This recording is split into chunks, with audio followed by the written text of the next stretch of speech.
a Elsa es permitir que te explote la cabeza, no solamente por ese viaje entre la ficción y el ensayo, sino por ese descubrimiento, por lo menos así fue para mí, Elsa, bienvenida, de que el machismo, ese odio a las mujeres, está envuelto o rodeado de otro montón de odios y es solamente una pata o una rama de un gigantesco árbol. Bienvenida. Sí, ¿qué tal? Tal vez sea la raíz en realidad de ese árbol, porque el odio a las mujeres, que en el fondo es mucho miedo, es básicamente y profundamente el odio a la diferencia. El odio a, como decirte, a eso que se escapa de lo que uno llama el hombre, lo genérico. Esto no es un descubrimiento mío, ¿no? Esto es algo que, qué sé yo, es algo que ciertas ramas del feminismo vienen trabajando hace mucho. Pero la idea sería más o menos esta. Necesitamos armar conceptos donde entramos todos. Qué sé yo estaba escuchando, los uruguayos somos conservadores. Hay un todos, sí, no, más o menos, pero siempre es un todos. Contra eso se recorta la mujer. Es el hombre como el ser humano. Pensá, qué sé yo, una lámina en un manual de medicina del aparato digestivo. Debajo tiene la silueta de el cuerpo, el hombre. La silueta, viste, que siempre es de un varón. Entonces todo lo otro es revelarse todo eso. Lo otro es lo distinto. Y lo distinto da miedo. Lo distinto es como la muerte de lo homogéneo, lo que puede amenazar. Y esa raíz es la que se reproduce en una pesadilla infinita, porque después, además eso nos atraviesa a nosotras como mujeres también. Nosotras también nos sentimos lo loco, lo distinto, a lo que le falta algo, lo que no es, lo que no tiene pene. No lo que tiene otra cosa hacia adentro, sino lo que tiene agujero, vacío. Y eso se reproduce los negros, los judíos, los palestinos, siempre hay un nosotros contra ellos, los uruguayos, los argentinos, contra el que no, la que no. Hablas de que como que es ancestral este odio. Es absolutamente ancestral. Es constitutivo del inconsciente humano. Pero no quiere decir que no sea histórico. Sí.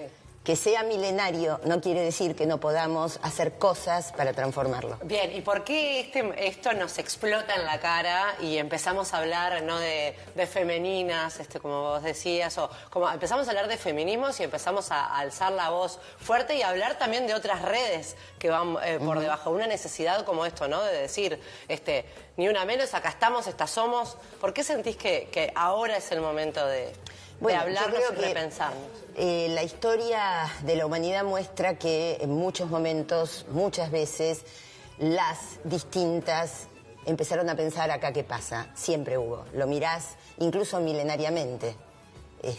Siempre hubo. Lo que empezó a pasar, básicamente a partir de la modernidad, a partir del siglo XVIII, finales del XVIII, es nosotras, no mujeres aisladas que decían por qué, sino oleadas, pero son oleadas de movimientos feministas. Ya ha habido varias olas. Esta que empezó más o menos en 2015 en Argentina, en Uruguay, y que se expandió en otros lugares también, es una ola más. ¿Por qué ocurre? Es un misterio, yo no lo sé. Hay algo, o sea, yo soy feminista desde que tengo 20 y pico de años, descubrí ese camino, que es un camino sin retorno. Lo vi ser un tabú. Viví la época en la que ser feminista era mucho peor que decir soy comunista. O sea, donde se te burlaban en la cara, donde te ninguneaban, donde las mujeres que hoy dicen que son feministas decían yo soy femenina, no soy feminista ni machista, o ese tipo de cosas que... Soy feminista pero no radical. Claro, siempre el pero. Sí, pero el pero. Sin saber muy bien tampoco qué es. Esas mujeres, por suerte, me parece que en muchos casos encontraron otra forma. Ahora, ¿por qué de golpe se construye una corriente colectiva de nosotras que dice, bueno, no, basta, así no? Yo no tengo la respuesta, no sé. Hay formas, perdón. Sí. No. Hay formas de construir esa mirada y eso, yo decía, me explotó la cara, eso de darte cuenta de cosas que son cotidianas y por ser cotidianas naturalizamos, ¿no? Vos elegís la ficción como una de las herramientas y en Uruguay tenemos la oportunidad, por suerte, de estar disfrutando de la reedición de estas dos maravillas en las que hay, por ejemplo, personajes adolescentes, en donde la trata de mujeres está sobre la mesa y donde el papel de los hombres y las mujeres en cada una de esas facetas también nos regala facetas que son visibles y al mismo tiempo por eso mismo no las vemos tanto. Sí, concretamente El infierno prometido es una novela que es una historia de trata, ambientada en 1927 en Buenos Aires, a partir de una red que también funcionó en Uruguay, que es la Tsui Migdal. Una red que fue muy poderosa de prostitución. La prostitución, la trata, ha sido siempre un problema de países pobres y países ricos, sí. Incluso hoy.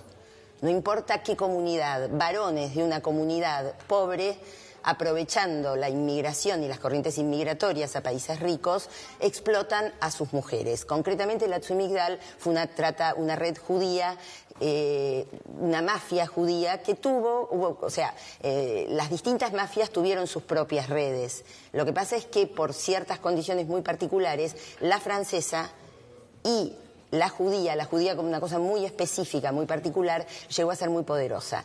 El infierno prometido es una historia de ficción de una muchachita que viene de Polonia, una muchachita polaca, que viene a trabajar al Río de la Plata. Y bueno, yo lo que trato ahí más bien, más que hacer una herramienta, el tema como feminista me interesa, pero después trato de dejar que la ficción me lleve a hacer preguntas. Porque muchas de las certezas que yo estoy diciendo acá me atraviesan contradictoriamente. Todos somos contradictorios. Por ahí hablaban del padre progresista, ¿no? De Capusotto. Todas somos contradictorios. Si algo somos es no homogéneos. Si algo tenemos es quiebres. Entonces, mi personaje tiene quiebres. No sé si es tan una herramienta para visibilizar como para pensar. No, porque decía herramienta por esto, vos has abordado el tema de la prostitución, por ejemplo, despegada de la explotación sexual, ¿no? Visibilizar la mirada de la mujer que está ejerciendo la prostitución distinta a la del hombre que está explotando. Sí. Lejos de esa mirada moralizante o abolicionista, y eso también es como un descubrimiento para muchos, ¿no? Porque es como que había dos bandos y hay formas de pararse en un medio. Totalmente. A mí me parece que cada vez que hay dos bandos hacemos un nosotros versus ellos. Y no importa cuán feministas se digan esos bandos, hay algo profundamente patriarcal. Yo soy abolicionista, vos sos regulacionista. Yo soy regulacionista, vos sos abolicionista. O sea, está mal planteado todo eso. Sí. Son cuestiones mucho más complicadas, muy complejas. No tienen me alineo de acá o me alineo de allá. Es un error mirar algunos temas así. Salvo en momentos muy extremos de la historia. Muy extremos, de un conflicto muy grande donde vos tenés que decir hay que actuar. Pero en general los problemas son complejos y la prostitución ni te cuento. Bueno, yo una de las cosas que me había llamado la atención, que le iba a preguntar, es por más o menos por dónde fueron, porque por lo menos, o en mi ignorancia, o acá en Uruguay, eso de la prostitución, de la trata dentro de la colectividad judía, me sorprendió. No, bueno, eso, te estoy hablando de una historia de 1927, la Tsui Migdal fue desmantelada en 1930. Si querés te cuento muy brevemente, no es algo actual esto de ninguna manera. Lo que a veces puede ser actual y que genera como así, nervios, pelos de punta, es a veces los escenarios, ¿no? Las familias que saben, la persona que se da cuenta y asume la realidad y después que la conoce hace una bisagra en su propia visión, en su propia acción. Mira, lo que pasa... Por más que sea una novela, digo que el ponernos sobre el papel ese tipo de cosas nos hace procesos de empatía Sí, por supuesto, de empatía y de contradicciones. Exacto. Y también de entender la situación. La prostitución era un plan de independencia, bueno, una independencia muy complicada porque eras esclava, pero eras esclava que ganaba su propia plata.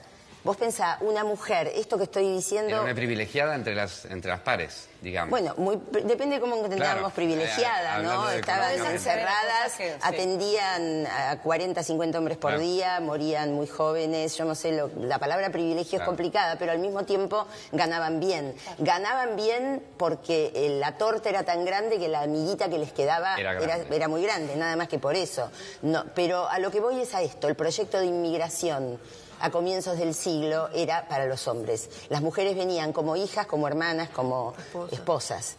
Una mujer sola, acá, la situación del mercado laboral, si hoy hay brecha salarial, imagínense en ese momento, pero además los puestos de trabajo eran muy, pero muy acotados. obreras tabacaleras en el tabaco por las manos pequeñas para enrollar los cigarrillos, o obreras de la industria textil, punto. Si no, si eran de la pequeña burguesía, costureras encerradas en una casa o profesoras de piano. O sea, no es que vos podías ser abogada, médica, lo que fuere. Pero además hay otro tema, países pobres, países ricos. Ustedes imagínense, hoy estas cosas pasan, a ver, con la plata que ganaba una muchacha que trabajaba en Buenos Aires, prisionera en una red de trata, con lo que ganaba en una semana, su familia pobre en Ucrania o en Polonia se alimentaba 3 meses, 6 meses. ¿Entendés? Entonces no hay tampoco mucha elección ahí. Pensá lo que pasa el fenómeno con las chicas que vienen de Haití, con las chicas que vienen de Paraguay. La Argentina ahora ya no, porque estamos en una crisis atroz, pero en los años 90 se llenó de colectividades de trata, concretamente haitianos y peruanos, y sobre todo haitianos y paraguayos, explotando. Elsa, sí. Yo pensaba, estos libros se resignifican también, ¿no? Porque uno lo puede leer en un momento de la vida, de lo que piensa, de los feminismos, y después volverlo a leer. Y de repente algunas cosas han evolucionado, otras no, pero vos estás contando una historia de 1927 y nos resuena en la actualidad, pero a pesar por de que tenemos supuesto, otras en el tema trata ha cambiado bastante poco las cosas. Sí, yo creo que estos libros son literatura y la idea es que vayan más allá también de las ideas políticas. Sí. Insisto, la idea es que hagan preguntas. Sí, hablando de preguntas, nosotros tenemos que estar cerrando esta preciosa conversación que nos honra como programa, como pantalla de la televisión pública de Montevideo. Pero quería una reflexión tuya de 30 segundos del papel de personas como vos, de estudiosos como vos, en la Argentina de hoy, en una Argentina que ha pegado un cimbronazo en alguna de sus políticas.